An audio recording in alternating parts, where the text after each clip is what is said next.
Good afternoon, everyone. This is Beyond the Headlines. I'm DJ Moises. There goes the song. This week, streets come alive with color. Sinulog has always been a festival of joy. But today, we go beyond the noise and beyond the crowns. Our guests are women who wear crowns, but more importantly, they carry stories. Joining us in this particular moment, we have Cyrene Ponce and Denise Perales. And later on, we will be joined by Nadine Faith McCoy. And they are festival queens who stand at the intersection of beauty, tradition, and meaning. So, Cyrene, Denise, welcome to the show. So hi, maayong adlaw Cebu. I am Cyrene Chiveria Ponce and your Festival Queen 2024 fourth runner-up and all the way from Consolacion. Maayong adlaw. So mayong adlaw, I am Denise Carmel Perales. I am your Sinulog sa Carmen 2024. So nice to meet you and I hope malipay mo kaninga interview. Yes, that's also the objective now. Anyway, so welcome. And eventually we will be joined also by Nadine, no? But she will also be greeting her followers the moment she arrives. But for now, when you hear the word kanang sinulog ba, what comes into your mind? Right. So for me, Sinulog, no, it is not just about the competition, but it's the culture that we carry and we celebrate. And then for me, Sinulog, the first word that comes to mind is the grandest festival in the Philippines. Yes. For me.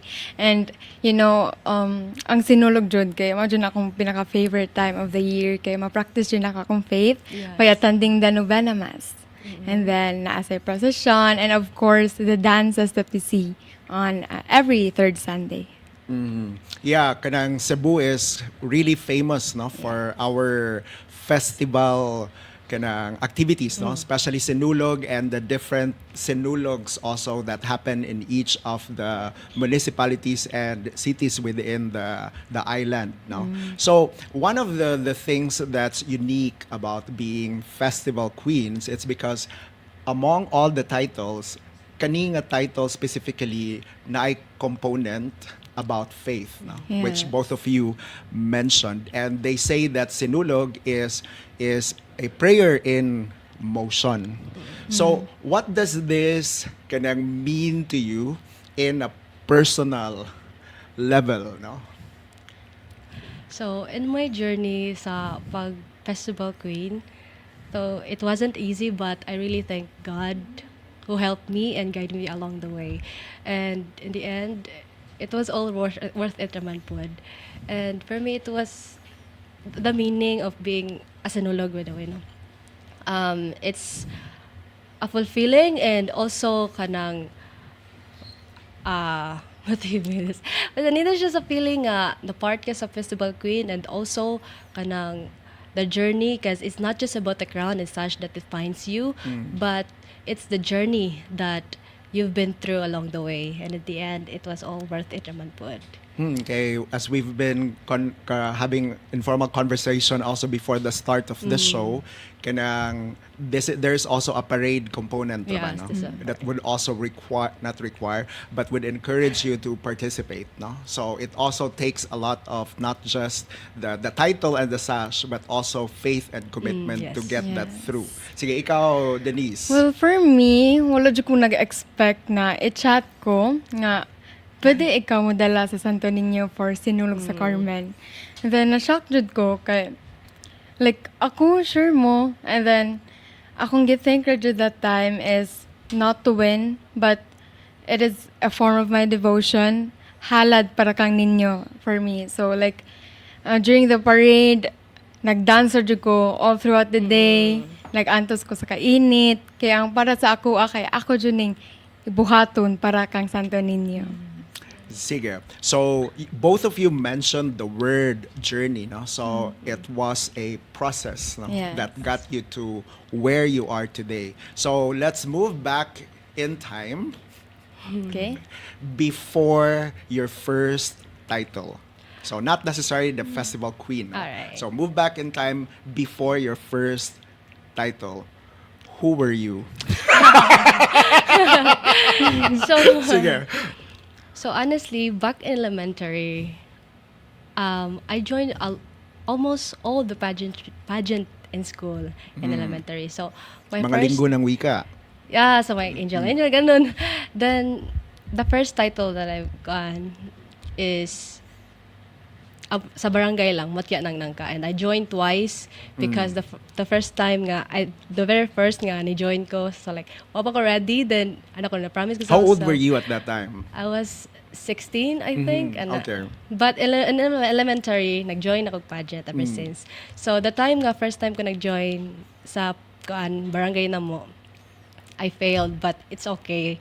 So I promised to myself nga, okay, I'll come back stronger. So that time that when I was joining second time around, by God's glory, nadaog graduate. And recently, so akong pageant recently lang is sa Palawan. And thank God, nga naabot ko ng a journey, even though actually it's my dream to become a beauty queen. And I thank God who really paved the way nga mabot ko sa inanangad ko.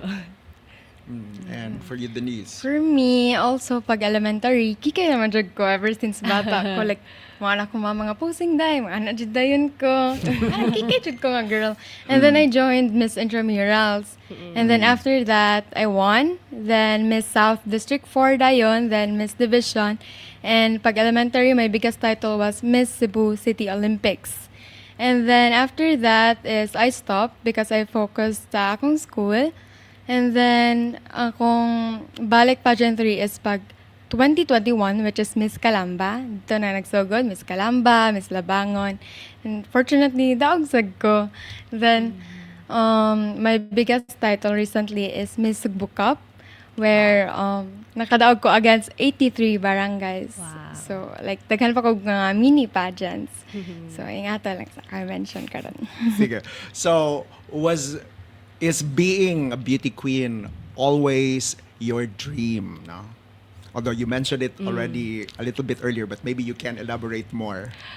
Yeah, being a beauty queen is my dream actually, because you know what, my ginalook word na ko na queen is si Pia Wirchbach, because how many times she joined even though she fails, but never usually give up. So I was like kanang naglook forward ko niya na even though i-join ako na pageant, there will be a lot of failing nga di ko madaog, but I will be kanang magsorry ko sa akong kagalingan nga, it's okay. It's part of the process because you have to go through the storm before ka success. Eh, you want to add something? That would be all. Oh, thank you.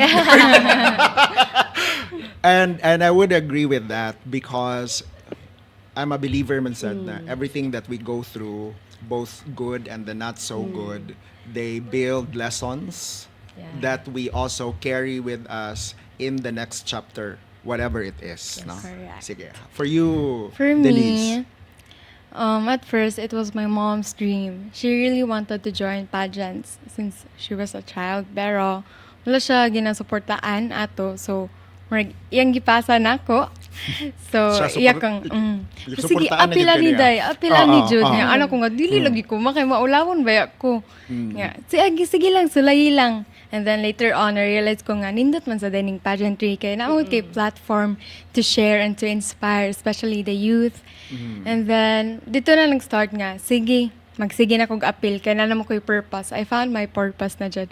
And then for now, is ni-stop lang sa ako because I decided to focus on my studies. Pero in the future, pohon, balik ka ko. So you mentioned about the advantage of having pageantry as a platform ba? So what are you advocating? And then we'll go for you. So, sige, no, you can start. Okay. So for me, it's about youth empowerment and about women's reproductive health mostly. Mo na akong focus. And why? And why? Sige, let's see. Ay, sige. Youth development, because of course our youth is the future of our nation and for the world. And for women's reproductive health, it's because personally I have a problem in my reproductive health. I have endometriosis with leiomyoma, which is very hard for me, and I want everybody to know that ang imuhang gi-perceive nga normal ra nga sakit sa puson kay possibly na siya kanang underlying issues jud, and ang ginaagian na to mga babae, especially during our period or like time of the month, kay dili jud siya sayon. So inga na ako ang purpose. Right, so, excuse me. So my advocacy is like, sorry. Okay ra, okay ra. So my advocacy is being a voice of hope for children and youth who came from humble beginnings. Because, you know what, in my journey, at the age of 13, I've experienced a lot. I work at the age of 13 na. And my family, I helped them to sell puto and sikwate at midnight. So like, and also, nas po mi dagan business. And at the young age, kanang nakaingon jud ko nga, dili gyud siya sayo.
Basig perfect moment na nimo arrive si Nadine.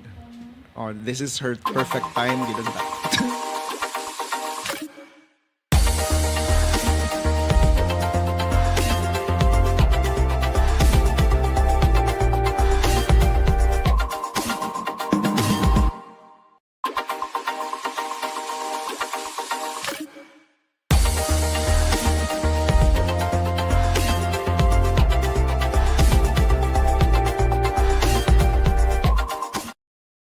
And we're back. So there was an interruption earlier and we apologize for that. But yes, we are super back. And now we will go back to Cyrene, no? Because earlier she was talking about having pageantry as a platform for matters, no, that she considered important and matters that she is advocating for. So, Cyrene, So, balik na sad ta. Okay. So my advocacy is being a voice of children and children and youth who came from humble beginnings, because I myself I experienced a lot at the young age. I helped my parents selling different kind of foods for us to be ano lang mabuhi. And that year, that journey, it taught me really hard work and resilience, and and also aside from mamaligya mi, napad mi dagang businesses along the way, and that is why I advocate for being a voice for children and youth, because I want to encourage them, to tell them that no matter unsa ang ilang situation right now, it doesn't define what they can become. It's about the determination and also striving To be better. to be better. And these points but that you are raising, this is also a tip for our viewers who also want to be kanang pageant queens. On a personal note, when I meet people along the way that I would gauge if there's legitimacy in the advocacy, it normally comes from a space of kanang your own experience. Yes. So that's what we call kanang hugot, diba? So it's something that makes you cry. That's why you don't want other people to cry. Yes. You're advocating for it. Or it's something that you are grateful because it helped you through life, that you also want others in a similar experiences to go through life. Or for others, it's also something that makes them angry, no? Like animal cruelty, for example. So there's always a story There's a story. behind, no, Yes. and advocacy. So check mo diyan apart. Murag na-rating. Thank you. Now let's talk about responsibilities. Okay, when it comes to influence, now your queens, no, pageant queens. There, it also comes with kanang responsibility. So let's go back to your title as festival queens, no, Sinulog Festival Queens. What are the responsibilities that also go with the title? For me, number one is to practice, because when you're holding the Santo Niño, it's like you're holding a child. And like sa videos nga ako masi online na ay festival queens nga mura nilag iwara-wara ang Santo Niño, which is very wrong. Dapat imo siyang i-regard jud as batang balaan nga si Santo Niño. And then other than that is of course during the parade, init kaayo siya, kapoy kaayo siya, pero you need to think that this is your offering to Santo Niño, na imong gidala si Santo Niño with love. And of course among costumes nga 14 kabugat. So How many na- kilos is that? I can see from the kuan na bugat gid siya. 20, maabot siya 20 20 kilos. kilos. So like naa na siya sa front, Then then sa naa sa likod. back. Then kasuway ko one time nga gipasuot ko og festival costume nga naay battery sa motor sa akong likod. Oh, yeah, Nga ang because of the atubangan, lights. atubangan ka na siya yung murag kabilya like nga kuan. So lisod kay siya nga magdala pa kang Santo Niño. Imo hunahunahon si Santo Niño is dabala ang bata. So kana gamay ra na nga responsibilities na napadyud ako, no. So, being a festival queen, no, sa akong journey. So, dili gid siya sa iyo na sa festival queen. Kay there will be a lot of challenges from practicing kato Yes. every day from 3 p.m. until 12 midnight. Mag-practice me, and but in the end, it was worth it naman pod. Yes. And also kanang being a festival queen, Rasad, is you're not just only representing your name, but also the people and the places and the place that you stand for. Pod. So this is for the overall pageant journey na gid, no? Not just specific to being Sinulog Festival Queens, no? What are although you've mentioned a little bit already, but this is for the general pageant journey, what are the challenges, no, that you also face in the course of that journey that not many people see? And the context of this question is just in case we have kanang aspiring beauty queens, so that they will also know what they are signing up for. No? Okay, kombi agad kanang a lot of us are drawn into the influence and the power, but not many are aware of the sacrifices that people also do to get both of you, for example, to be where you are? Sige. For me, it would be prioritization, purpose, and time management. For me, man, God, I am a student nurse. So it's really a struggle to balance school life and pageantry, especially when, example, sa sinulog last year nga, kailangan dyan ka mag-practice. Then, unsa ba Yeah, ako that's 3 pilion? to midnight. Yes. Diba? Unsa ba ako pilion? Magtuon ko ani for the exam or mag-practice ko kay hapit na ang pageant. So, kana, time management, then prioritization nimo unsa man akong kanang i-prioritize ang mag-exam or mag-join ani. And then also the purpose. So, if mo join ko pageant, ako jud balik-balikon. Nganong ni-join ko ani. I also joined Miss Teen Cebu actually last 2024 or 2023. Kato nga, nganong ni-join ko Miss Teen Cebu? It's because of my purpose. So, maskin unsa naka-hectic akong schedule when I have to duty from 6 a.m. to 2 p.m. After 2 p.m., mag-practice na sa ko for Miss Teen Cebu until like midnight, then mata na sa kog 3 a.m., then duty na sa 6 to 2, so nga na akong cycle. Balik lang dyan sa purpose nga, akong advocacy. Ingatan na siya, struggle na ako. So, same as her, naka-experience po ko na nga kanang hectic ang schedules between pageantry and schools. So, ang ako lang na downside is like the commitments man God if mo join ka ana nga putang. So most na one of the reason mo nakastop ko sa school last year it's because kanang is a commitment sa school or gani nga pageant. So I was nako sa atong nga ko asa mo choose nga pa tingnan ni.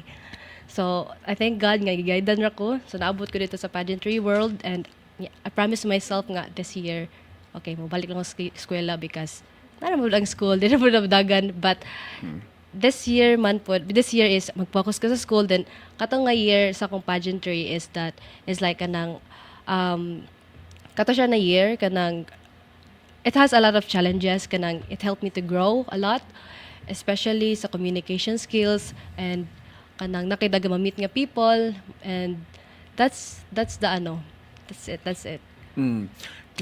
Because I'm part of Toastmasters, and we also had our chance to train certain kanang pageant ladies, and our takeaway pod, looking at everything that you all go through, it's a lot, no? So it's like sports. Okay, for example, for us in Toastmasters, if we join a national competition like impromptu speech, the only thing that we focus is our content and our delivery. We don't have to focus on how we look, diba? And our physical stamina, diba? And whether we look graceful at all. So that was the least of our worries. But sa inyo, as you narrated, there's just so many things also that are happening outside the stage, no? And the sacrifices that you also have to make to get you to where you are. And I also like your points because at the end of the day, going through the challenges, it goes back to the purpose and to our whys, no? So kani, this is more in the context of you being examples, no? Okay, because a lot of people look up to you now, no? Given the influence that you've earned, no? So when the cameras are off and the lights are off, how do you live up to your role as a pageant queen? When no kanang outside the glamour na ni. Outside the stage na ni siya. Ay, ikaw yung first. Ako? Ikaw. Okay. Ako naman yun. Ano? Buzzer, okay. So, Okay, sige. Okay. okay, so, Ah. if wala sa pageantry, kanang backstage, ay, nala sa balay, what I do is to focus, especially sa school, and if wala po ko sa pageantry, I still practicing man pud my communication skills, especially if na ako'y padong nga pageantry na pud, I still practice and my pasarela, especially my Q&A na. Then also kanang sa mga passion ako, especially I love cookings and What food man do you specialize? Indian food. Indian food. Yes. Sorry lang, why Indian food? We love my spices, man good. Okay. And honestly, kompleto may nana. Yan, my family po nga part hilig po nagluto. So, like, pasa-pasa ganun. Nana. That's it lang. For me, as a student nurse, my advocacy is really timely and relevant. So, through my patients, ako silang kanang tarungon og pag-alaga. And then also, I am a youth leader. So, mag-join kog mga seminars with regards sa ako ang advocacy or like any youth problem that we are facing right now. And of samo ang shout out to Barangay Calamba. Kanang mag-join ko sa ilahang mga events if there are any sangguniang kabataan na events. So through minimal efforts lang gani, and mostly akong efforts is naa-adjud sa school nako.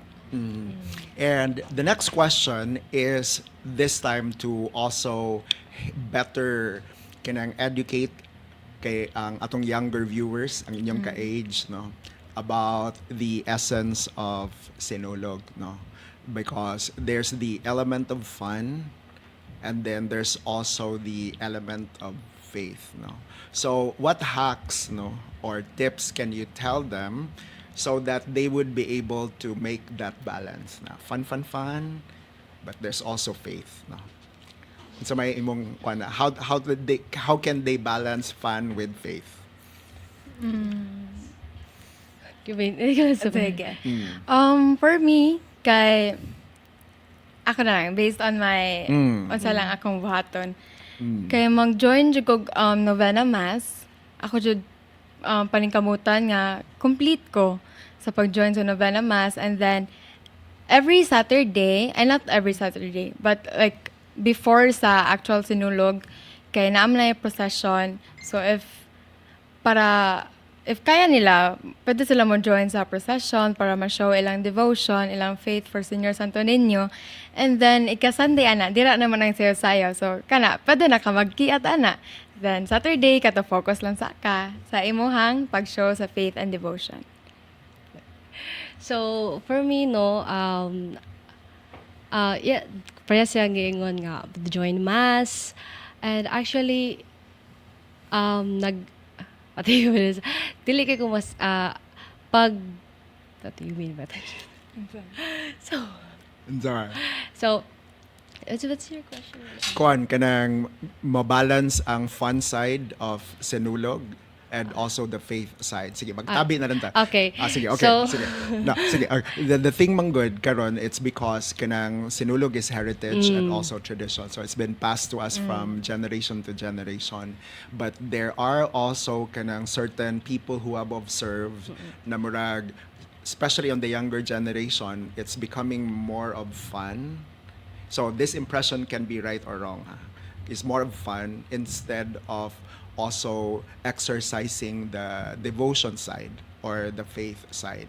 So ang question na to actually is, how can we encourage the younger viewers no to be able to make that balance na fun ta din but this is also about faith.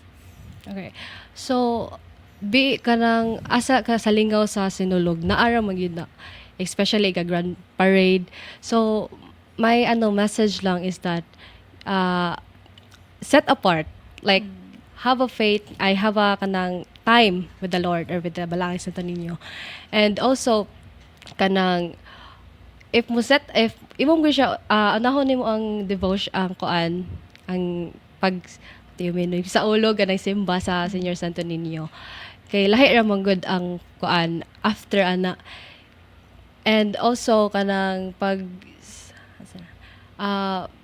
enjoying the festival Grand Sinulog kay really but really Lingaw with limits. Yes, lingaw with Always, limits. Remember na ang sinulog is celebration for Senior Santo Niño. Yes. And then, I think that those are good points because I remember we also guested Father Soliman, no? Father Ben, a few episodes ago. And his reminder was actually really good, at least for me, no? When he said nga, sinulog is a time of prayer. And that's our expression also of our love, no, for the Lord. So, the fun part or the parade part is an expression. No? So at the end of the day, we're laughing, we're waving, we're playing music, but this is in reverence, no, to God who we love. No? So I think kana po, that's why katumo set tag time, and then we also know the limits. No? Para we're always aligned to why we are celebrating Sinulog. Sige. Now let's talk about the conventional inner beauty, outer beauty, no? Because people, first impression, that's why we always hear kanang quotes like first impression lasts, because the world is generally visual, no? So the usual impression comes with our appearance and how we carry ourselves. But my question is not about the appearance. My question actually is about inner beauty. So what inner qualities that you have, no, that carries you through, no?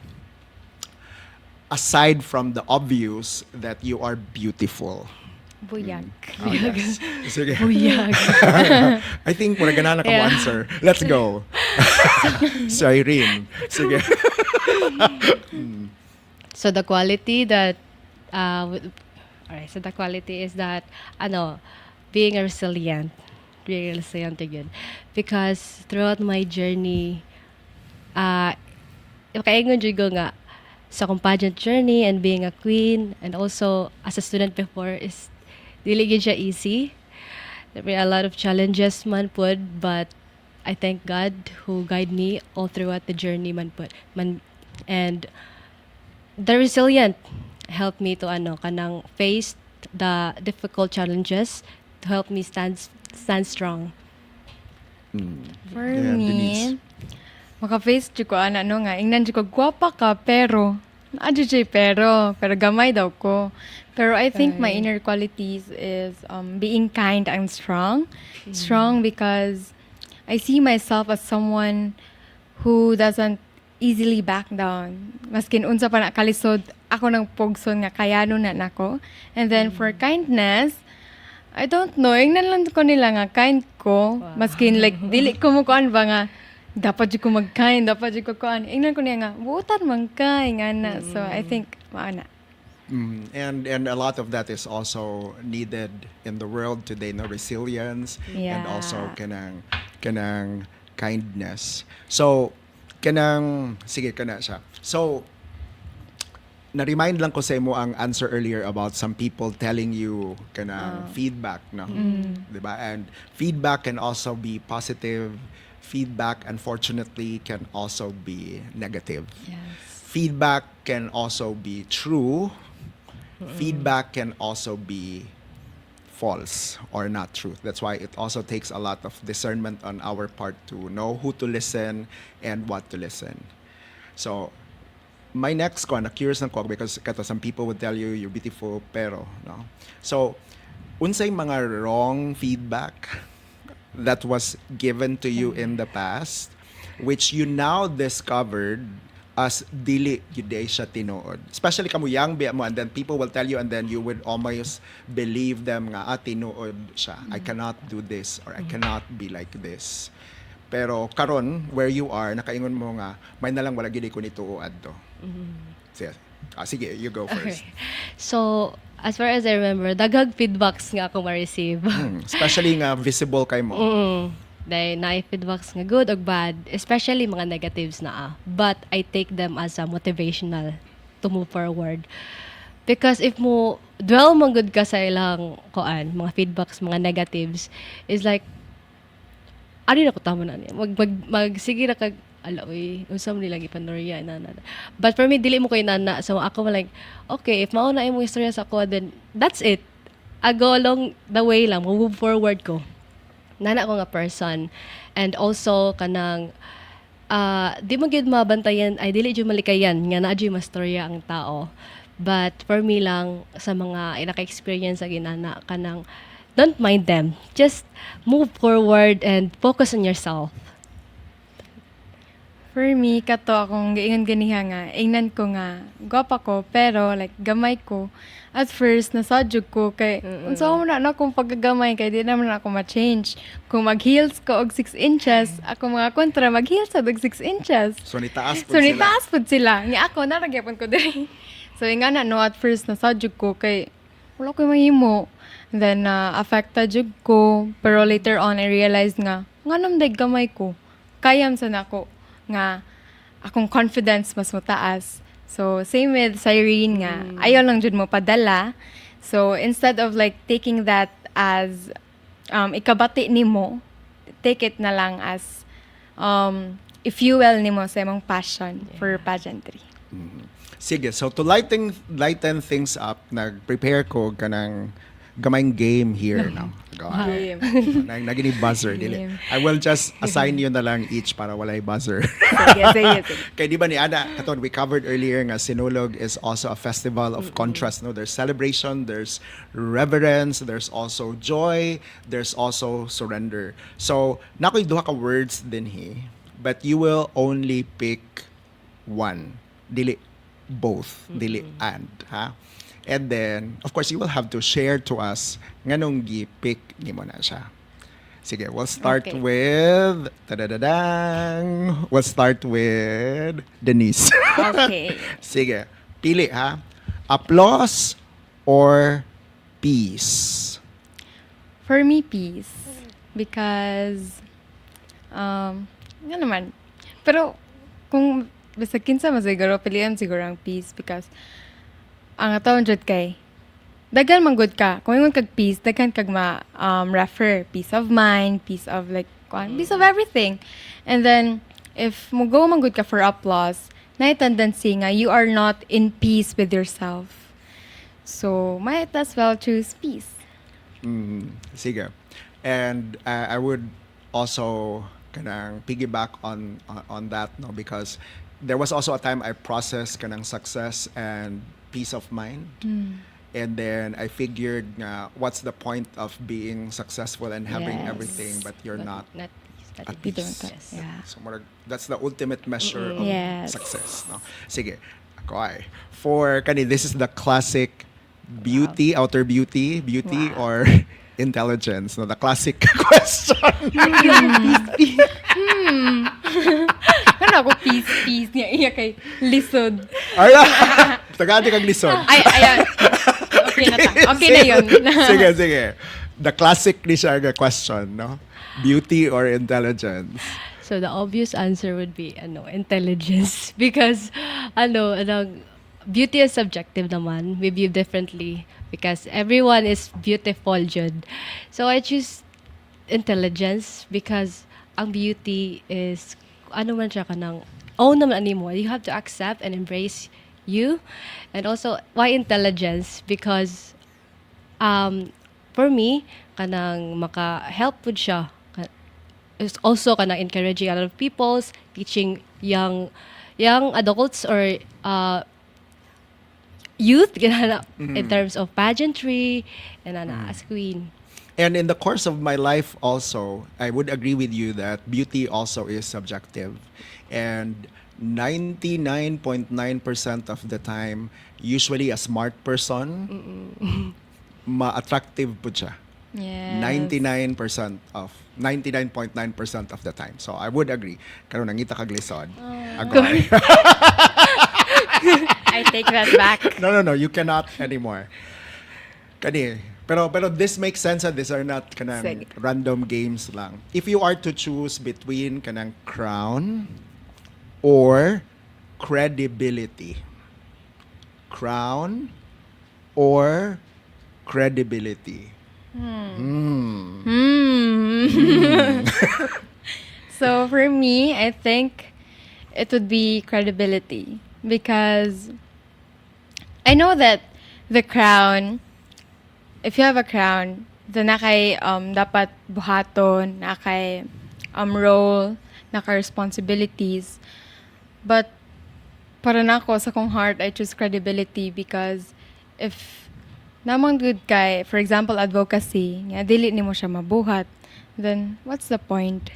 If na kay, for example, mo join kag pageant about environment, nga ikaw di ang una nga maglabay-labay bisag asa, where's the credibility?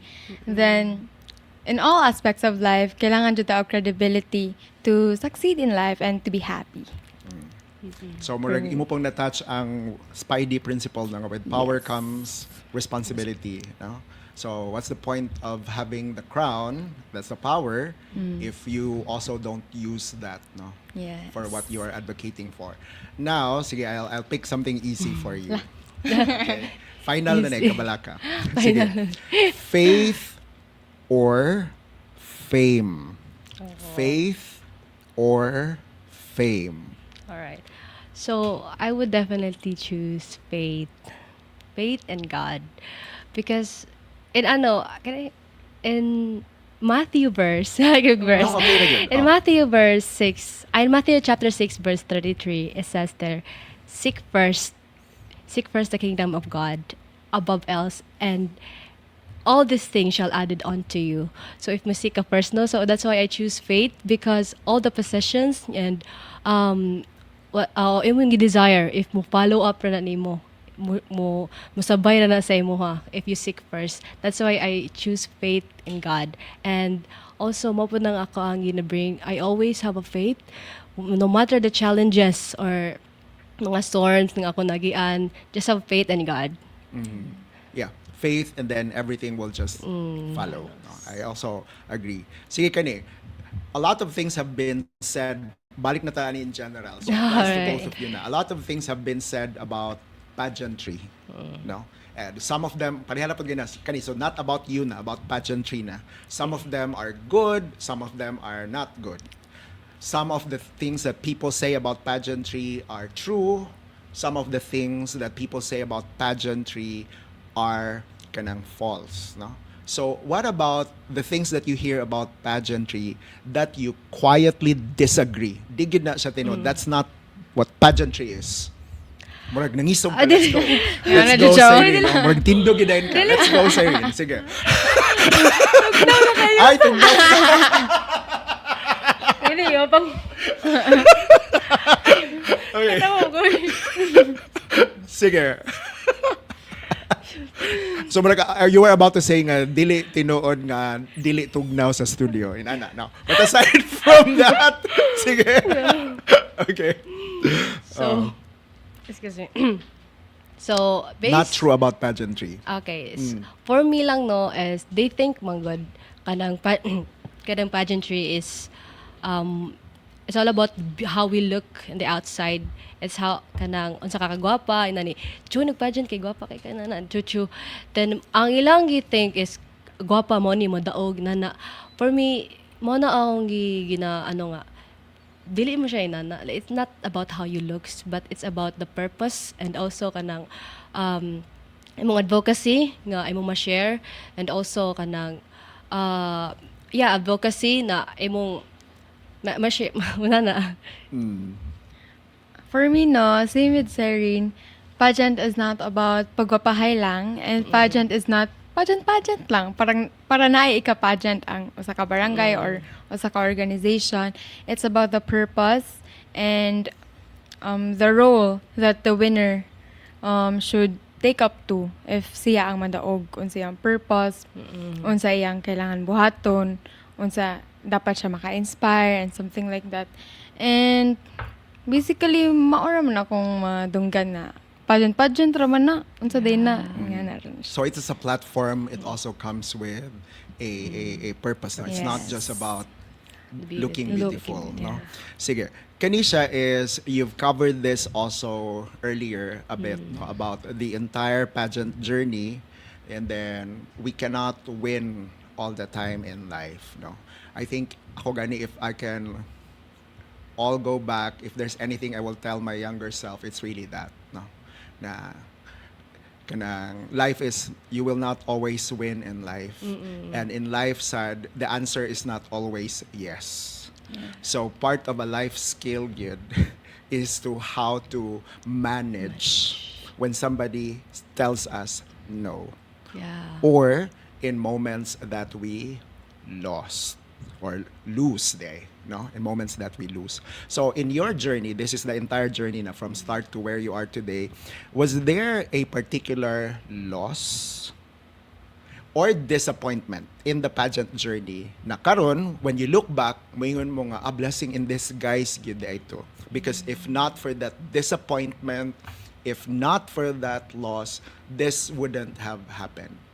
Fan magyud ka sa kuan Pia words back, so we'll start with you, Cyrene. Alright, so one thing na for me lost to siya is kanang wala na ako gitek ang opportunity nga maybe kani mo shine ka nga opportunity but gidecline mo. But kay na in times ngayon ana kanang I motivate myself na lang nga okay, if there will be close nga there will be doors nga mag-close. Close. Na dyan ay door nga mo-open jud. So in times sa akong waiting season, naara gyud siya mo opportunity nga mo-open na gyud. Much better pa ato. Nana.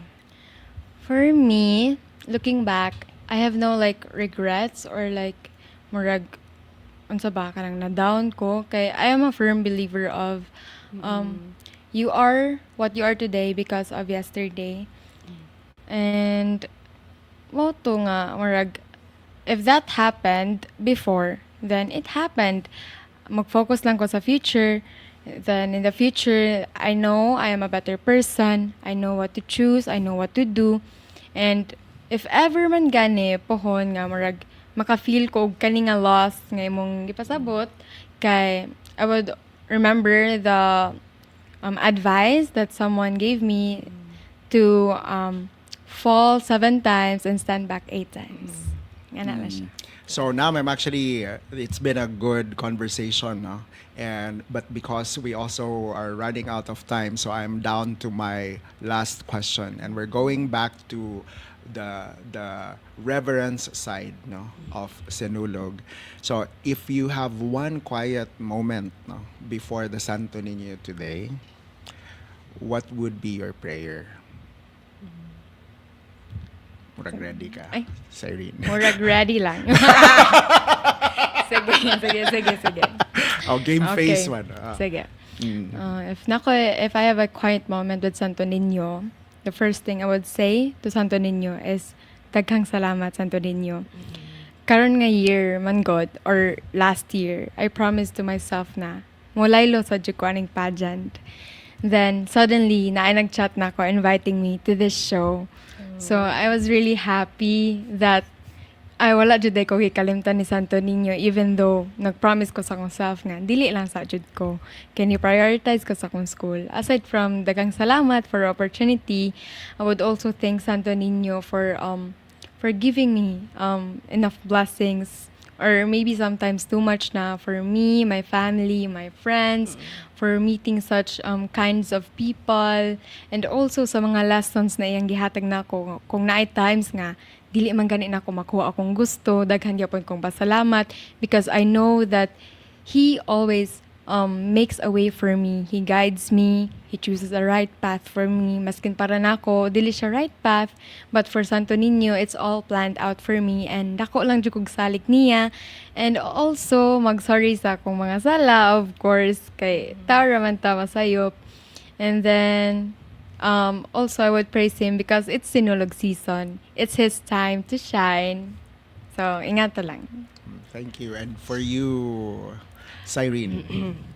So if I have a quiet time, God, my prayer is that same as you, thankful for everything nga akong na-receive, especially sa akong family. They have a good health, and ako sad.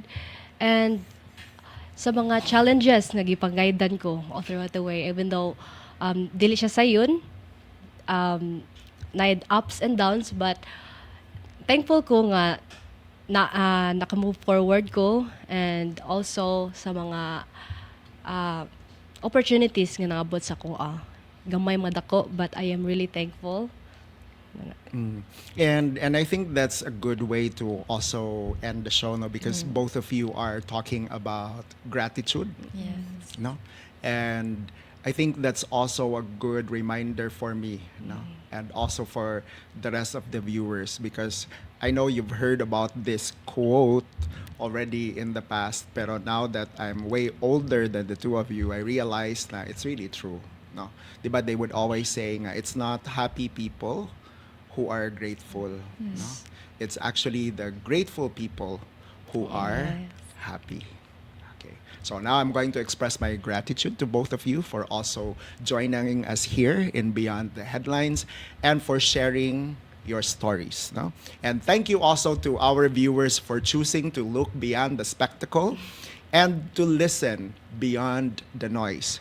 Because when the music fades and the lights dim, what remains are the values we carry and the lives we influence. I'm DJ Moises. We do not have an episode tomorrow because we are going to cover the search for Sinulog Festival Queen 2026. But I'll be in Sunstar's coverage of the Sinulog Grand Parade on Sunday, so please stay tuned. But for Beyond the Headlines, see you on Monday. Viva Pit Senor!